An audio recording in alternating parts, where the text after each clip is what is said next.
கர்த்தருடைய பெரிதான நாமத்தினாலே உங்கள் யாவருக்கும் சமாதானம் உண்டாயிருக்க தேவன் கிருபை செய்வாராக. இன்றைய ஆசிபலன்கள் நிகழ்ச்சி வாயிலாக தேவனுடைய வார்த்தைகளை உங்களோடு கூட பகிர்ந்து கொள்வதில் கர்த்தருக்குள் மகிழ்கின்றேன்.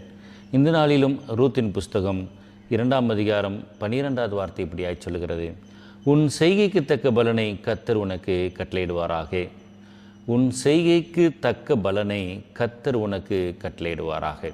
ஆம், அன்பான தேவனுடைய பிள்ளைகளை, தேவனாகி கர்த்தர் சொல்கிறார், நீ நன்மையானாலும் தீமையானாலும் தேவன் எல்லாவற்றையும் நியாயத்திலே கொண்டு வருவார் என்று சொல்லி, நம்மளுடைய செய்கைக்கு தக்க பலன் தேவன் நம்மோடு கூட கொடுப்பதற்கு வல்லவராக இருக்கின்றார். நல்ல விதைகளை விதைக்கிறவன் நல்ல பலனை அறுவடை செய்கிறான், தீய விதைகளை விதைக்கிறவன் தீயவைகளையே அறுவடை செய்கிறான் என்று சொல்லி நாம் பார்க்கிறோம்.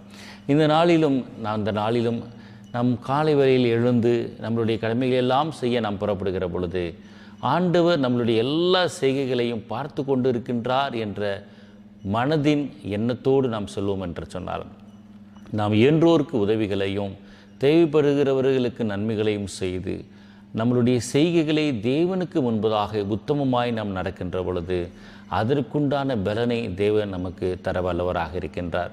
வேதம் இப்படியாய் சொல்லுகிறது, எனக்கென்று சிறியதொன்று ஆகிலும் செய்தவன் அதனுடைய பலனை நான் கொடுப்பேன் என்று இருக்கின்றார்.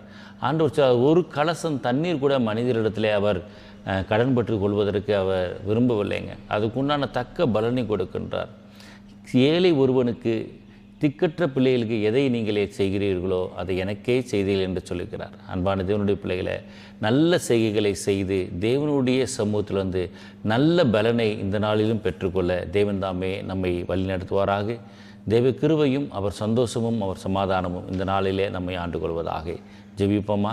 கிருபையுள்ள ஆண்டவரே, உம்முடைய பரிசுத்த நாமத்திற்கே மகிமை உண்டாவதாக. எங்கள் செய்கைக்கு தக்க பலனை கர்த்தாவே நீர் தருகிறபடினாலே எமக்கு நன்றி செலுத்துகிறோம்.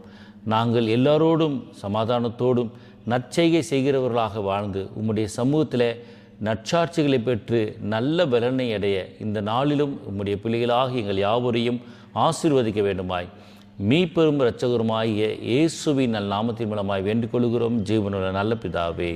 ஆமேன்.